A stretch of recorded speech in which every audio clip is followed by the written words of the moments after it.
Good morning to all of you. तो आज हम लोग सॉल्यूशन में क्या पढ़ने वाले हैं, कोलिगेटिव प्रॉपर्टी। ठीक है,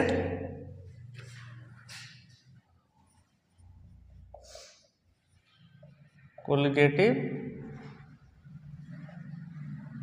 प्रॉपर्टीज। देखिए कोलिगेटिव प्रॉपर्टी क्या होता है, the property which depend on number of molecules and non on nature of the molecules. ठीक है ना, ऐसा प्रॉपर्टी जो मॉलिक्यूल्स के किस पे, नंबर पे डिपेंड करता है, उनके नेचर पे डिपेंड नहीं करता है। ठीक है ना, इस तरह के प्रॉपर्टी को क्या बोलते हैं, कोलिगेटिव प्रॉपर्टी बोलते हैं। क्लियर है ना। तो कोलिगेटिव प्रॉपर्टी को क्या डिफाइन करेंगे, the property which the properties which depend on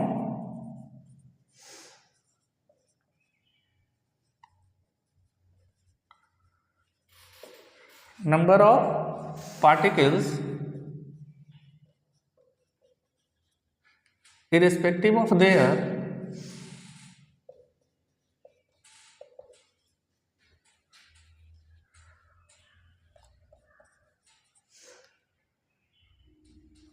इसको ऐसे लिखे, नंबर ऑफ पार्टिकल्स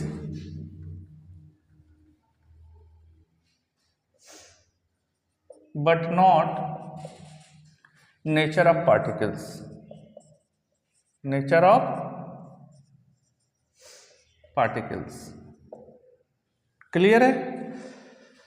ऐसी प्रॉपर्टी जो किस पे डिपेंड करती हो, नंबर ऑफ पार्टिकल्स पे। ठीक है ना।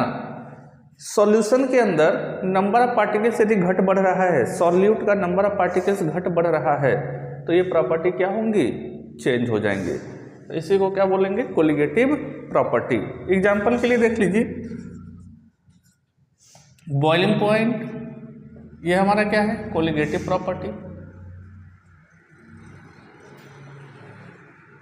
Freezing point,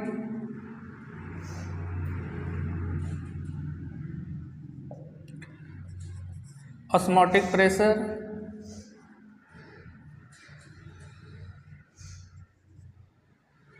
boiling point, freezing point, osmotic pressure, ये सब के सब क्या है, कोलिगेटिव प्रॉपर्टी है। ठीक है ना। हम सबको वन बाय वन क्या करेंगे, डिटेल में स्टडी करने वाले हैं। ठीक है, बॉइलिंग पॉइंट, फ्रीजिंग पॉइंट और ऑस्मोटिक प्रेशर को। ठीक, इसको नोट करिए तो आगे चलते हैं।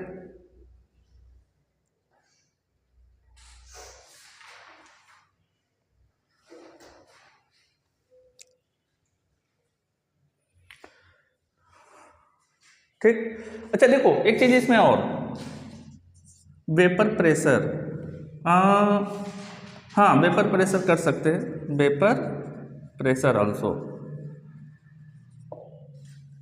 Vapour pressure also.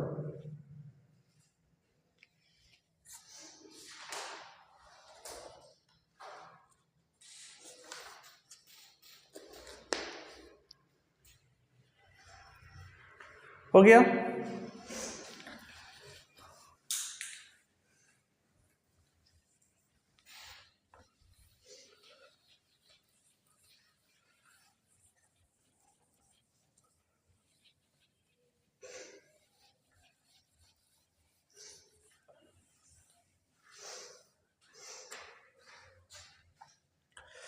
देखिए,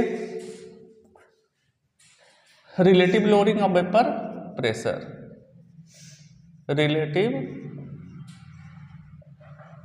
लोअरिंग ऑफ वेपर प्रेशर।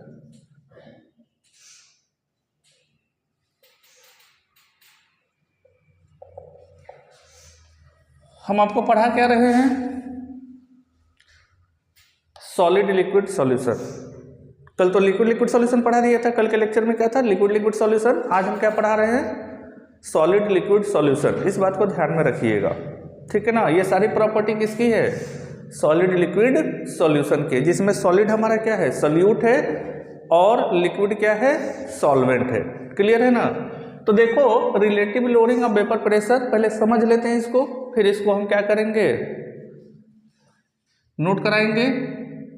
हमारे पास एक सोल्यूशन है, ठीक है ना, अभी सोल्यूशन नहीं है, हमने इसमें भर दिया क्या, वाटर, इसमें हमने क्या भर दिया, वाटर, बोलिए। इसमें जब वाटर भरेंगे तो ये प्योर वाटर है, क्या है ये, प्योर वाटर, ठीक। अब होगा क्या कि इसके सरफेस पर, प्योर वाटर के सरफेस पर केवल वाटर के मालिक्यूल से, अब वाटर के मालिक्यूल से, तो ये वाटर के मालिक्यूल्स कहीं से भी निकल सकते हैं, कहीं से भी इस्केप हो सकते हैं, यहाँ कहीं से भी क्या हो सकते हैं, इस्केप हो सकते हैं, ठीक है ना। इस्केप होकर के क्या बनाएंगे, वेपर बनाएंगे। बोलो, अगर हम इनको क्या करें, कवर कर दें, क्या करें, कवर कर दें, ठीक है ना। तो जब कवर करेंगे तो होगा क्या कि जैसा कि कल हमने आपको बताया था कि ये वेपर इस कवर से क्या होंगे, कोलाइड करेंगे, और इनके कोलिजन में क्या होगा, मोमेंटम ट्रांसफर होगा, मोमेंटम ट्रांसफर की वजह से फोर्स जनरेट होगा, और फोर्स की वजह से इस पे क्या लगेगा, प्रेशर लगेगा। क्लियर है ना। तो ये जो वेपर प्रेशर लग रहा है इस ऑब्जेक्ट पे, जिससे हमने इसको ढक रखा है, जिससे हमने इसको क्या कर रखा है, कवर कर रखा है, ठीक है ना।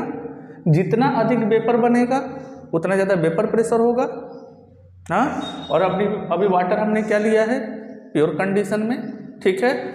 तो क्या लिखेंगे, let the vapour pressure, let the vapour pressure of pure solvent, pure solvent is equal to P01। क्या लिखेंगे इसको, P01। क्लियर है। अभी तक प्योर वाटर का हम क्या ले रहे हैं, वेपर प्रेशर, ठीक है। अब हम क्या करते हैं कि इसमें हम ऐड कर देते हैं सॉल्यूट। क्या ऐड कर देंगे, सॉल्यूट। और सॉल्यूट का नेचर क्या होना चाहिए, नॉन वोलाटाइल, नॉन वोलाटाइल।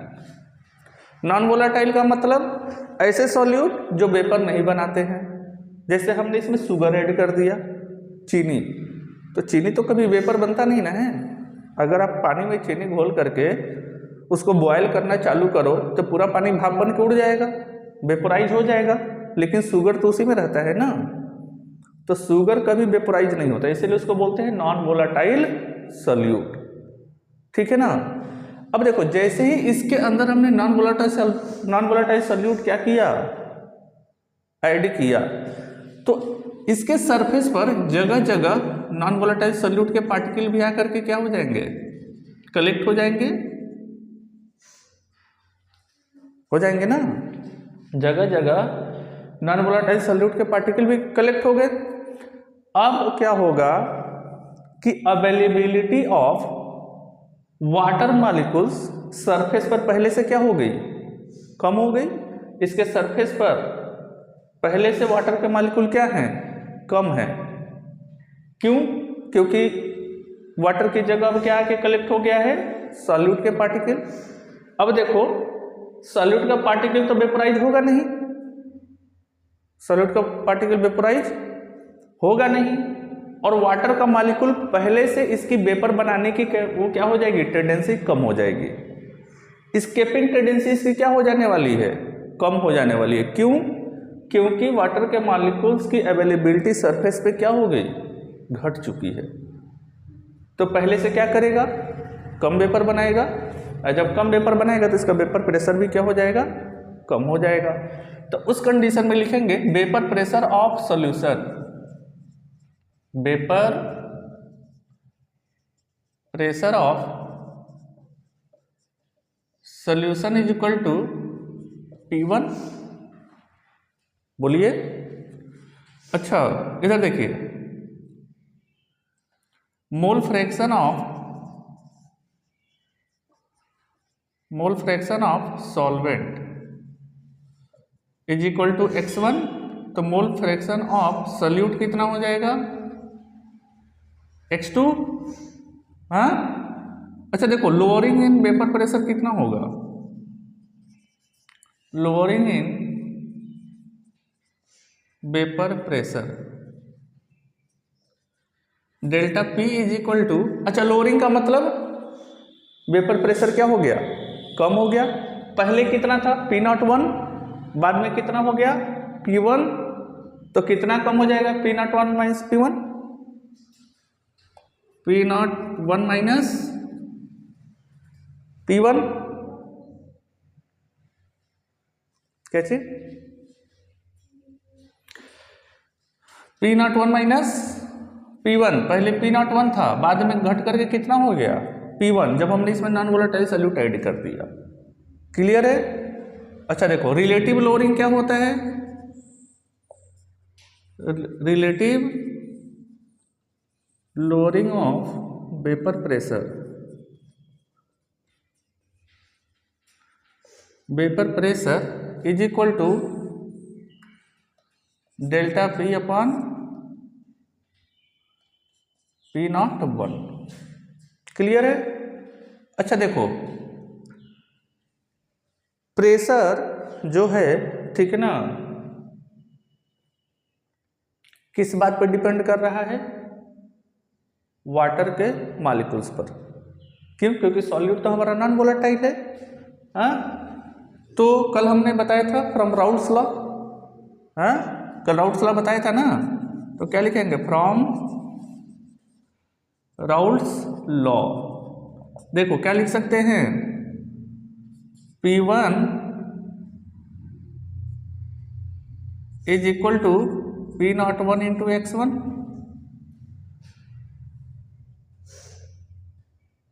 कल हमने बताया था। हाँ, अच्छा देखो इसी के आगे क्या लिख सकते हैं, रिलेटिव लोअरिंग, सॉरी रिलेटिव नहीं, लोअरिंग करिए, lowering in vapour pressure delta P is equal to क्या हो जाएगा, P01 माइनस P1 होगा। अच्छा P1 की वैल्यू हमारे पास क्या है, P01 x1,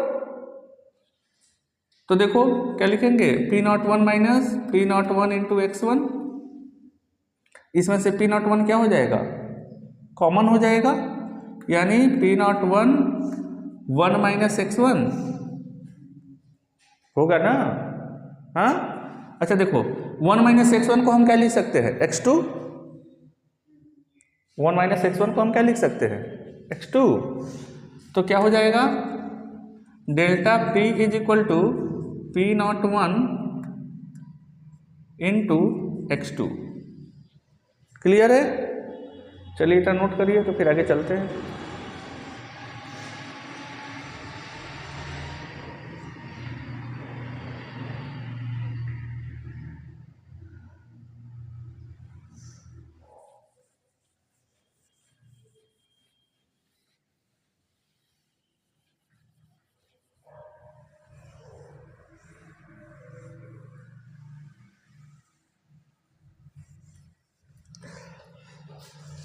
देखिए क्या निकल गया, लोअरिंग ऑफ वेपर प्रेशर। अच्छा अब relative lowering of vapour pressure क्या हो जाएगा,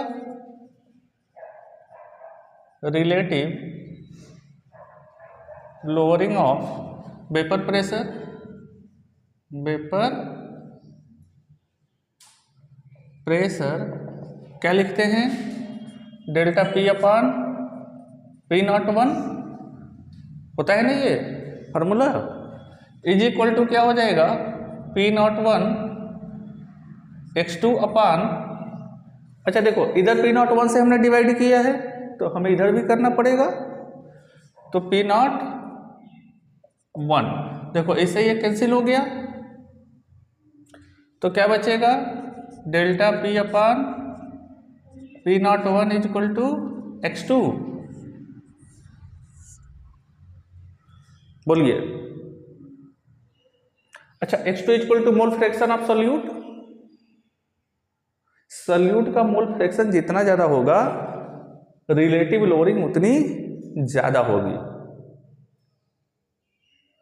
रिलेटिव लोअरिंग उतनी क्या होगी, ज्यादा होगी। यानी सोल्यूट का अमाउंट सॉल्यूशन के अंदर, नॉन वोलेटाइल सोल्यूट का अमाउंट सॉल्यूशन के अंदर जितना ज्यादा होगा उतना कम वेपर बनेगा, और जितना कम वेपर बनेगा उसका वेपर प्रेशर उतना कम होगा। बात समझ में आ गई ना। अच्छा देखो, x2 इक्वल टू हम क्या लिखते हैं, x2 इक्वल टू हम लिखते हैं N2 अपान N1 प्लस N2। हाँ, इसकी जगह हम ये रख सकते हैं, तो delta P upon P01 is equal to क्या लिखेंगे, N2 अपान N1 प्लस N2। बोलो, बात समझ में आती है। हाँ, where N2 is equal to number of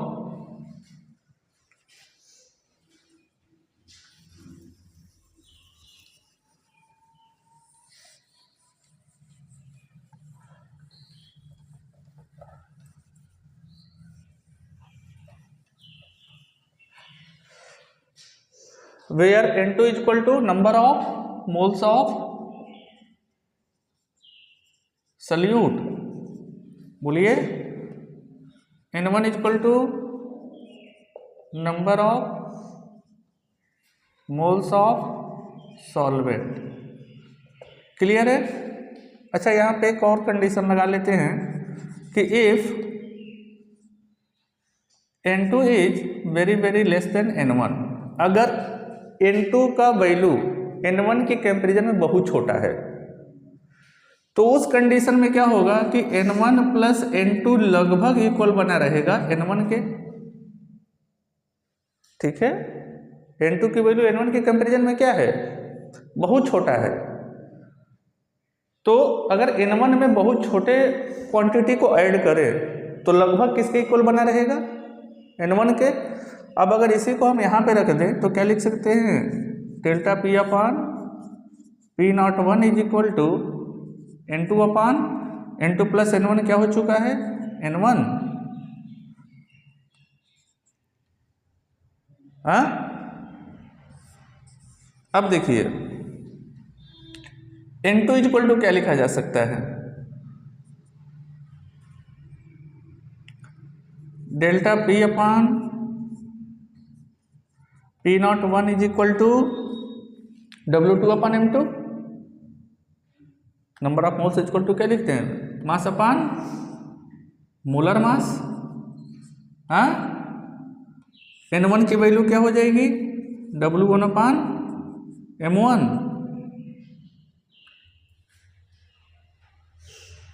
बोलिए, देखो M1 डिवाइड का डिवाइड ऊपर चला जाएगा, तो फाइनली ये क्या होने वाला है, हम यहाँ पे कर देते हैं,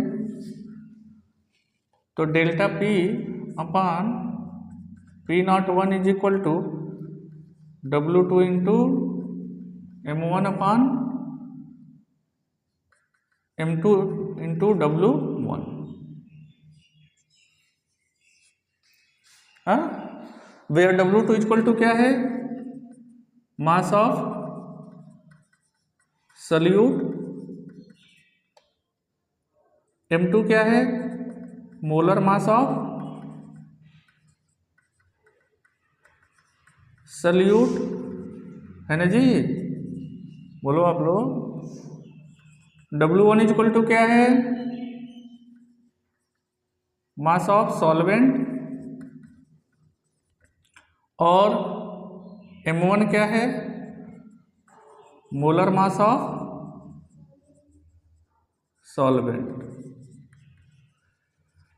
चलिए छपिए इसको, तो इस पे कुछ क्वेश्चन ले लेते हैं हम लोग।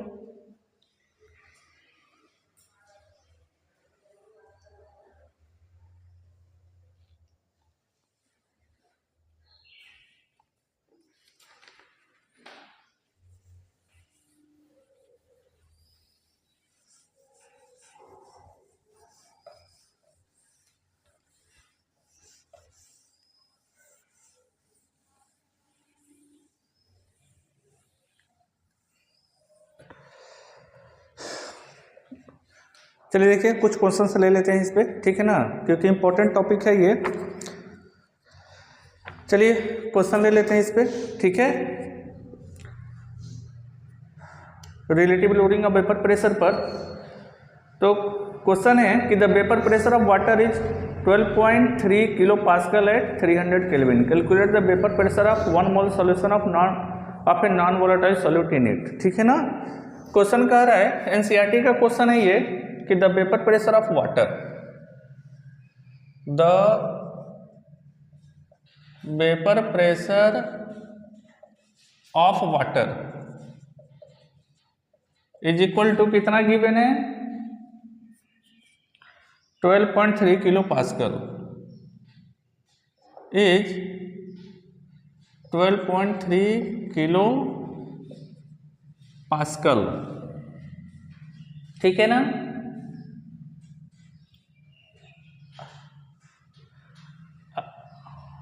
Eight 300 kelvin, eight 300 kelvin find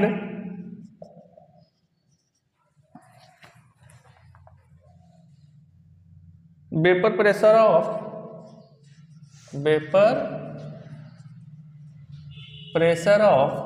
1 molal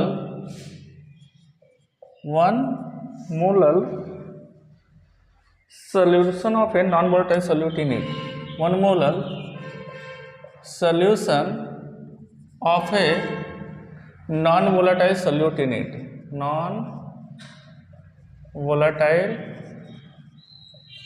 solute in it।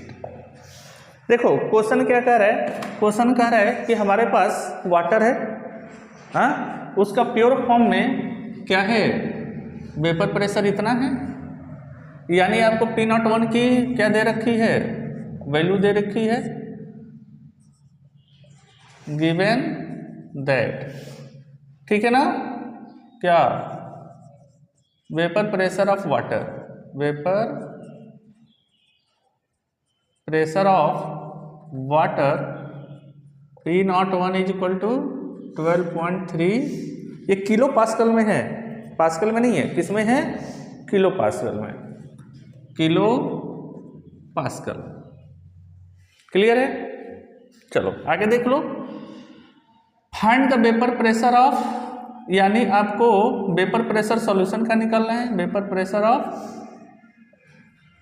Solution, क्या P1 आपको फाइंड आउट करना है, हाँ, P1 आपको फाइंड आउट करना है, बाकी क्या दिया है, सॉल्यूशन कितना है, 1 मोलर, सॉल्यूशन का कंसंट्रेशन कितना है, 1 मोलर। अच्छा देखो, मोलैलिटी का क्या मतलब होता है कि 1 kg वाटर में, मोलैलिटी का मतलब क्या होगा, out of 1 kg water how much mole of solute added. 1 kg water में सॉल्यूट का कितना नंबर ऑफ मोल्स ऐड किया गया है, वही क्या हो जाता है, मोलैलिटी। तो 1 मोलर होने का मतलब कि वाटर हमारा कितना हो गया, 1 kg, ठीक है, वाटर हमारा कितना हो गया, 1 kg। 1 kg में 1 मोल हमारा क्या ऐड है, सॉल्यूट, तभी तो मोलैलिटी 1 मोलर है। अगर 1 kg वाटर में 2 मोल क्या होता, सॉल्यूट होता, तो मोलैलिटी कितनी हो जाती, 2 मोलर हो जाता ना। तो यहां से आपको, यहां से एक इंफॉर्मेशन तो मिल गया कि नंबर ऑफ सॉल्यूट कितना है, 1 मोल, और आपको number of moles of water find out करना पड़ेगा। तो चलो N2 की value, number of moles of solute, ये नॉन वोलेटाइल सॉल्यूट है, N2 इक्वल टू कितना हो गया, 1, क्लियर है। अब number of moles of solvent यानी वाटर, N1 इक्वल टू कितना हो जाएगा, मास अपान मोलर मास, मास कितना है 1 kg, ग्राम में चेंज करेंगे तो कितना हो जाएगा 1000, अपान मोलर मास वाटर का कितना होता है 18, यानी कितना हो जाएगा 55.5 55 होगा ना। चलो आगे देख लीजिए। तो हमको फाइंड आउट क्या करना है, वेपर प्रेशर, ठीक। तो अभी हमने क्या बताया, relative lowering P01 minus P1 upon P01 is equal to x2, formula बताया ना। चलो देखो P01 की value 12.3 kilo pascal minus P1 अपान 12.3। अच्छा x2 को हम क्या लिखेंगे, N2 अपान N1 प्लस N2। तो N2 की वैल्यू कितनी है, 1 अपान क्या N1 प्लस N2। N1 की वैल्यू कितनी है 55.55 और प्लस 1,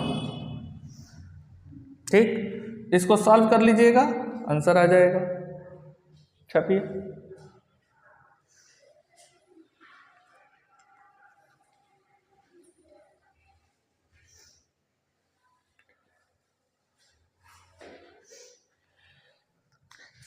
नेक्स्ट पॉइंट है डिप्रेशन इन फ्रीजिंग पॉइंट, ठीक है।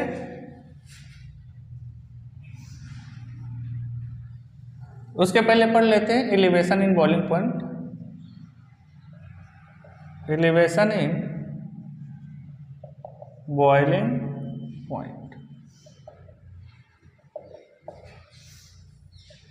क्या पढ़ने वाले हम लोग, एलिवेशन इन बॉइलिंग पॉइंट। अच्छा देखो बॉइलिंग पॉइंट क्या होता है। सबसे पहले जब एलिवेशन पढ़ने जा रहे हैं, एलिवेशन का मतलब बढ़ना, ठीक है ना। आप एक बार बताइए कि खाना बनाते वक्त, ठीक है ना, अगर दाल नहीं पक रही हो, क्या नहीं पक रही हो, दाल नहीं पक रही हो, तो उसमें हम क्या करते हैं, थोड़ा नमक ऐड कर देते हैं। हाँ, दाल क्या हो जाता है, आसानी से पक जाता है। या सब्जी नहीं पक रही हो, सब्जी को जल्दी पकाने के लिए उसमें हम क्या ऐड कर देते हैं, नमक ऐड कर देते हैं। ऐसा क्या होता है नमक ऐड करने से कि वो जल्दी पक जाती है, ठीक है। हम देखेंगे इस वाले टॉपिक में कि ऐसा क्या हो जाता है, ठीक है। उसके पहले देख लेते हैं कि बॉइलिंग पॉइंट क्या होता है।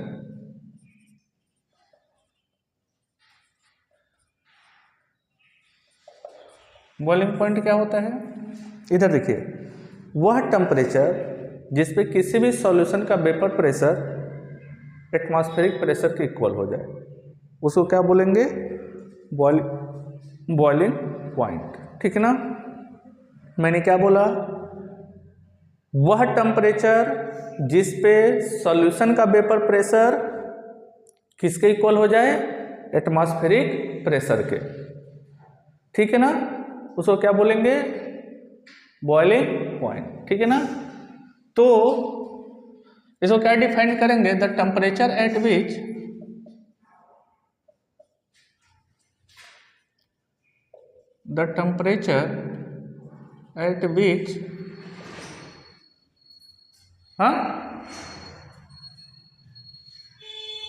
the vapor pressure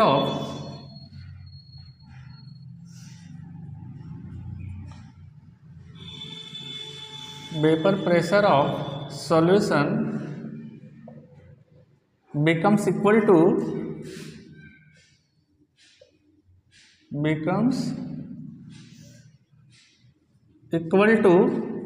atmospheric pressure। Atmospheric pressure हम उसको क्या बोलेंगे, बॉइलिंग पॉइंट। क्लियर है, जरा देखो इसको,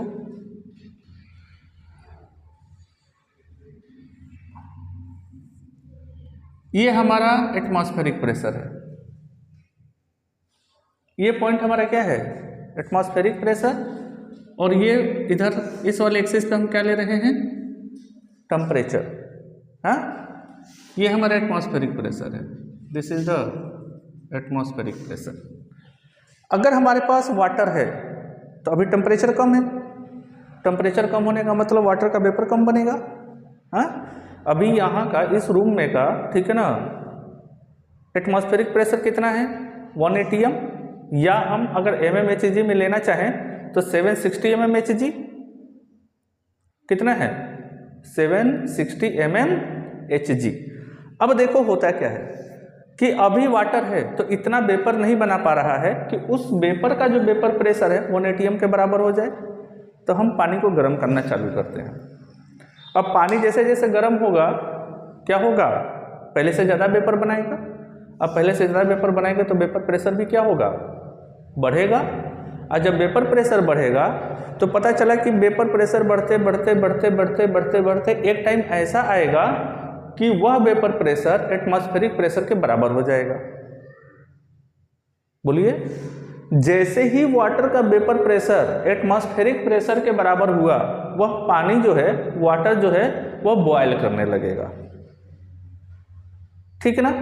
तो जिस टेम्परेचर पर, ठीक है ना, देखिए जैसे जैसे गर्म करते जाएंगे उसका वेपर प्रेशर क्या होता जाएगा, बढ़ता जाएगा। फाइनली एक पॉइंट पर इसका वेपर प्रेशर, ये वेपर प्रेशर है किसका, अच्छा एक मिनट, वेपर प्रेशर यहाँ हम लिख देते हैं, this is the vapour pressure इस वाले एक्सिस पे, और ये वेपर प्रेशर किसका है, सॉल्वेंट का है।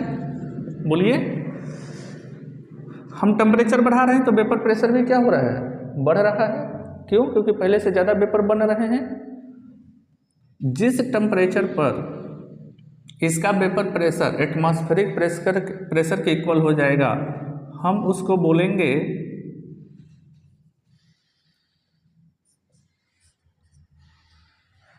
Boiling point of pure water.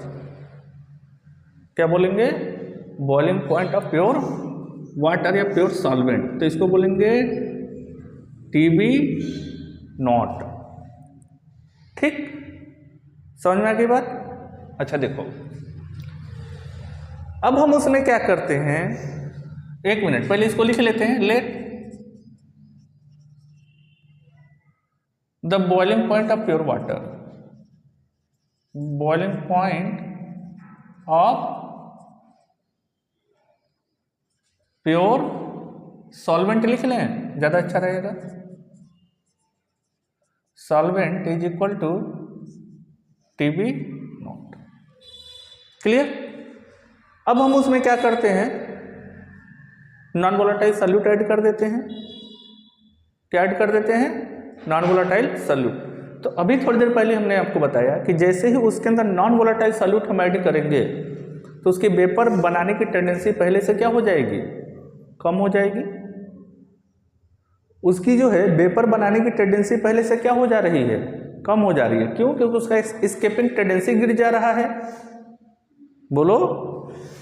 अब देखो कि जैसे ही नॉन वोलेटाइल सॉल्यूट ऐड करेंगे, अब इसी एटमॉस्फेरिक प्रेशर तक पहुंचने के लिए उसको पहले से ज़्यादा गर्म करना पड़ेगा। क्यों, क्योंकि उतना ही वेपर बनाने के लिए पहले से ज़्यादा गर्म करना पड़ेगा, क्योंकि उसके एस्केपिंग टेंडेंसी क्या हो चुकी है, पहले से कम हो चुकी है नॉन वोलेटाइल सॉल्यूट डालने की वजह से। तो अब पता क्या चलता है कि TB पर हमारा क्या हो रहा है, इसका इसका वेपर प्रेशर सॉल्यूशन का, ये क्या है, सॉल्यूशन का वेपर प्रेशर एटमॉस्फेरिक प्रेशर के इक्वल हो रहा है। बोलो। अब जो वाटर पहले कम टेम्परेचर पे बॉयल हो रहा था, प्योर वाटर, अब वही प्योर वाटर जा करके ज़्यादा टेम्परेचर पे बॉयल होगा। अब देखिए, दाल के अंदर हमने नमक डाल दिया, ठीक। तो जो दाल पहले मान लीजिए 100 डिग्री सेल्सियस पर बॉयल कर रहा था, अब नमक डालने की वजह से वही दाल 100 to 103 डिग्री सेल्सियस पर जाकर बॉयल करेगा। यानी जो दाल पहले 100 डिग्री सेल्सियस पर पक रहा था, नमक डालने की वजह से उसका टेम्परेचर बढ़ के क्या हो गया, 100 से ऊपर हो गया। तो वो दाल जब 100 से ऊपर टेम्परेचर पे बॉयल हो रहा है तो जल्दी पक जाएगा। सब्जी के साथ भी यही कहानी है। क्लियर है ना।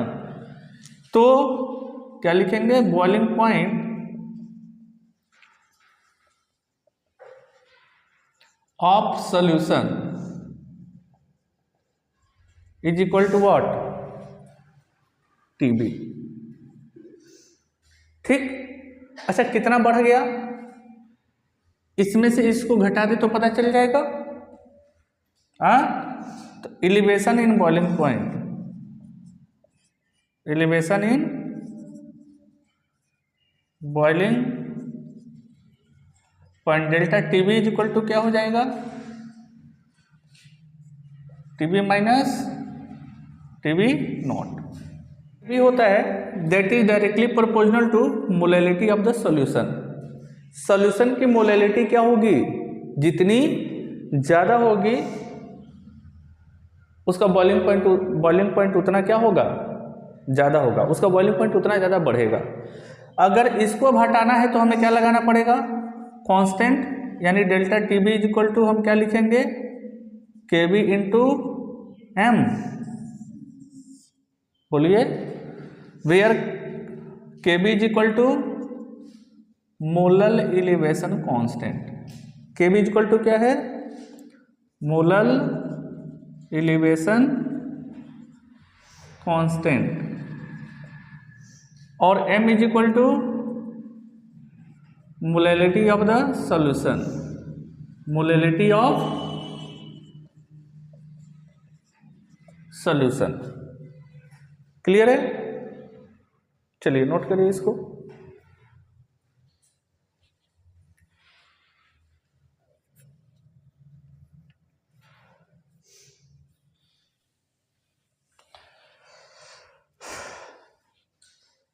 देखिए, मोलैलिटी को हम और क्या लिखते हैं, मोलैलिटी इक्वल टू हमको लिखना होगा तो लिखेंगे mass of solute upon molar mass of solute into mass of solvent into 1000। Clear है? इसको इसी में क्या करें, पुट कर दें मोलैलिटी की जगह, तो देखो क्या हो जाएगा, delta TB is equal to KB into W2 into 1000 upon M2 into W1 होगा ना। अब देखो, where W2 is equal to mass of solute, बोलिए, और ये मास किस में होना चाहिए, ग्राम में। हाँ, M2 is equal to molar mass of solute, molar mass of solute. अच्छा, W1 इज इक्वल टू क्या है,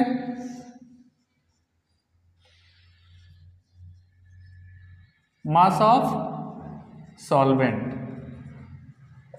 ठीक है ना, किसमें, ग्राम में। अगर ये केजी में हो गया, किस में हो गया, केजी में, तो ऊपर 1000 से मल्टीप्लाई नहीं करेंगे। ठीक है ना, तो अगर ये ग्राम में है तब तो ठीक है, ऊपर 1000 से मल्टीप्लाई कर दिया, लेकिन अगर ये केजी में गिवन है, किस में गिवन है, केजी में, तब हम ऊपर 1000 से मल्टीप्लाई नहीं करेंगे। आगे बात समझ में? तो यहाँ पे केजी, यहाँ पर ग्राम, ग्राम है तो ऊपर 1000 से मल्टीप्लाई कर दीजिएगा, नहीं तो केजी है तो इसको 1000 से मल्टीप्लाई नहीं करेंगे। ठीक है ना, चलिए इसको छापिए, इस पे क्वेश्चन ले लेते हैं।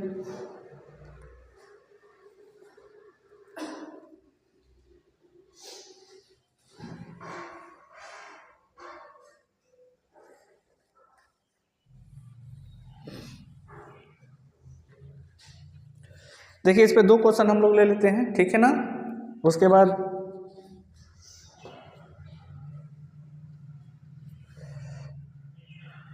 क्वेश्चन है कि 18 ग्राम ऑफ ग्लूकोज, क्या है, 18 gram of glucose dissolved in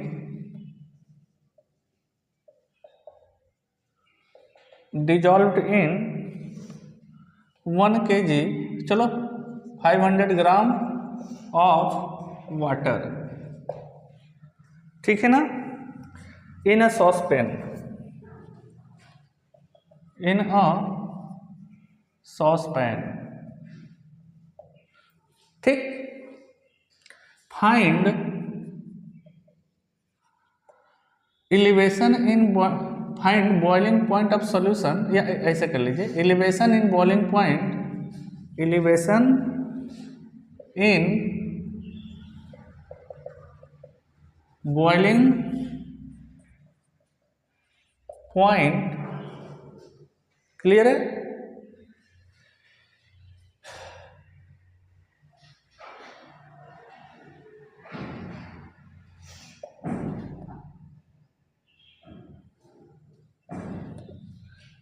given that Kb is equal to 0.52, ठीक है, केल्विन केजी पर मोल।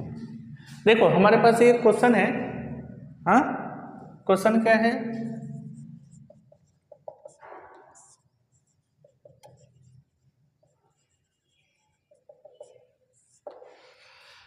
एटीन ग्राम ऑफ ग्लूकोज, हाँ यानी ग्लूकोज मास ऑफ सॉल्यूट दिया है W2 कितना 18 ग्राम,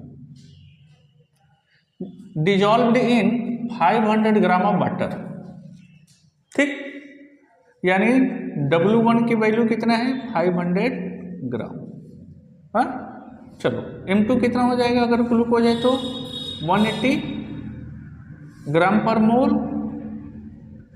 बोलो कोई दिक्कत, और M1 कितना हो जाएगा 18, मोलर मास ऑफ वाटर 18 ग्राम पर मोल। देखो अब और केवी गिवन है कितना 0.52, तो हम क्या elevation in boiling point delta TB is equal to क्या लिखते हैं Kb इंटू W2 इंटू 1000 अपान M2 इंटू W1, बोलो देखो Kb की वैल्यू कितना है 0.52, W2 की वैल्यू कितना है 18 इंटू 1000, क्यों, क्योंकि ये किस में है ग्राम में है, केजी में होता तो ऊपर 1000 से मल्टीप्लाई नहीं करते, अगर W1 की वैल्यू केजी में होता तो ये ऊपर 1000 से मल्टीप्लाई नहीं करते। देखो M2 कितना है 180 इंटू W1 कितना है 500, चलिए देखिए ये इससे कैंसिल हो जाएगा, ये इससे कैंसिल हो जाएगा, ये इससे कैंसिल हो गया, ये 18 से कैंसिल हो गया, हाँ कितना बचा है 0.52 अपान 5। देखो अगर हम यहाँ पे पॉइंट ले लें तो 5 1 जा 5 है, 2 बच गया, 0 बढ़ा देंगे इतना,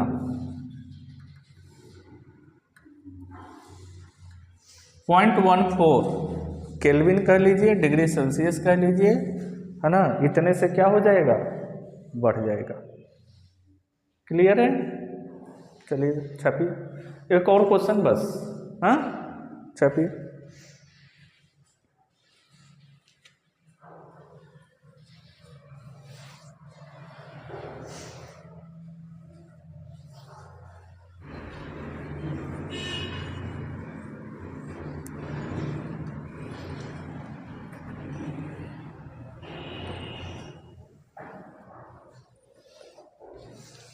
चलिए क्वेश्चन है एनसीईआरटी का, हम इसको ऐसे हुबहू ले लेते हैं एनसीईआरटी के क्वेश्चन को, ठीक है। एनसीईआरटी के क्वेश्चन इसलिए थोड़ा सा ज़्यादा इंपॉर्टेंट हो जाते हैं, क्यों, क्योंकि बोर्ड में सबसे ज़्यादा यहीं से पूछे जाते हैं, ठीक। आपका कोई भी एग्जाम हो एनसीईआरटी से बाहर नहीं जाता है, ठीक। देखिए क्वेश्चन कर रहा है the boiling point of benzene is 353.23 kelvin, ठीक। The boiling point of benzene, the boiling point of benzene is कितना है 353.23 केल्विन, ठीक है ना। चलो प्योर बेंजीन का बॉइलिंग पॉइंट गिवन है when 1.8 gram, when 1.8 gram of a non-volatile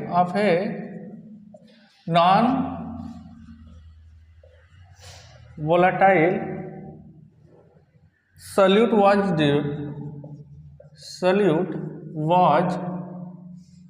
dissolved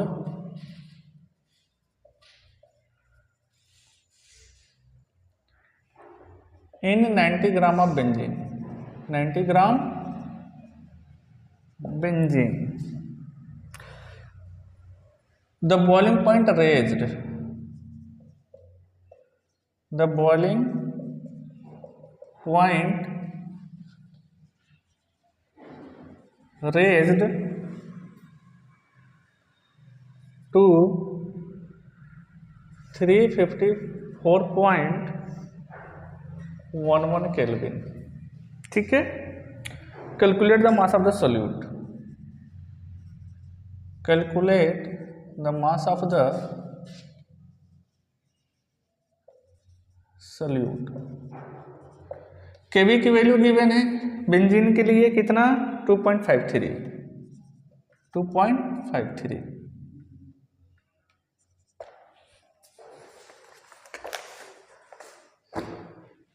ठीक, करेंगे आप लोग कि बताओ? चलो देख लो. सबसे पहले इसमें क्या क्या है, क्या क्या इंफॉर्मेशन गिवन है, ठीक है ना. तो दिया है boiling point of benzene is इतना, ठीक, यानी प्योर बेंजीन का बॉइलिंग पॉइंट है. तो डेल्टा टी नॉट बी कितना है 3.23 केल्विन. ये बेंजीन का है, ठीक. और क्या दिया है, when 1.8 gram of non volatile solute. Non volatile solute का क्या दे दिया है, मास, यानी W2 कितना 1.8 ग्राम. आप इसके आगे लिखिएगा mass of solute, mass of solute W2. अच्छा, और क्या दिया है, dissolve in 90 gram of benzene, यानी W1 की वैल्यू भी कितना है 90 ग्राम. ठीक, चलो और क्या दिया है, Kb. एक मिनट, हाँ ठीक, Kb की वैल्यू गिवन है कितना 2.53. हाँ, the boiling point raise to इतना, यानी बॉइलिंग पॉइंट हमारा इतने से बढ़ के कितना हो गया, इतना हो गया. यानी ये सॉल्यूशन का फाइनल क्या है, टेम्परेचर है. Tb की वैल्यू कितनी गिवन है 354.11 केल्विन. पूछ क्या रहा है, calculate the mass of the solute, यानी M2 का वैल्यू पूछ रहा है, यही ना. M1 निकल जाएगा, M1 की वैल्यू निकल जाएगी ना, बेंजीन है ना C6H6. तो 12 6 जा 72 और 6 78. तो बेंजीन का मोलर मास कितना होता है 78 ग्राम पर मोल. ठीक है, चलो इस क्वेश्चन को देखते हैं. हाँ, तो सबसे पहले क्या निकालेंगे, delta TB, elevation in boiling point कितना हो गया है TB minus TB naught. Delta TB की वैल्यू कितनी है, देखो टीबी की वैल्यू 354.11 माइनस 353.23. अच्छा, इसको लेस करो तो ये आ जाएगा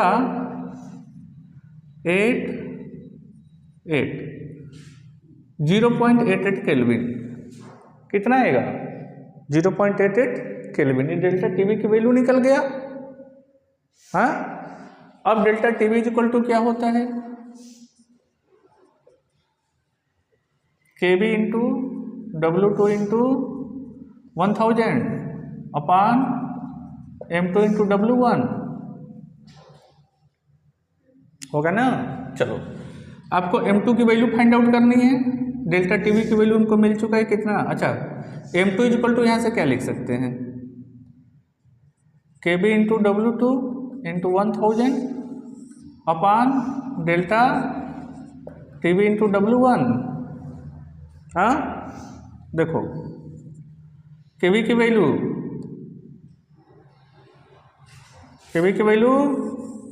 2.53, W2 की वैल्यू 1.8 इंटू 1000 अपान में डेल्टा टीवी की वैल्यू 0.88 और W1 की वैल्यू 90 ग्राम।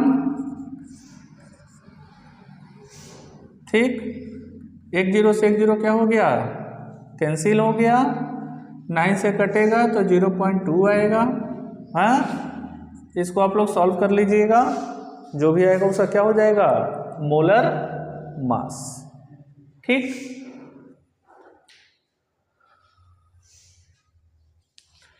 चलिए, थैंक यू टू ऑल। कल के लेक्चर में हम लोग पढ़ेंगे डिप्रेशन इन फ्रीजिंग पॉइंट और osmotic pressure. Thank you to all.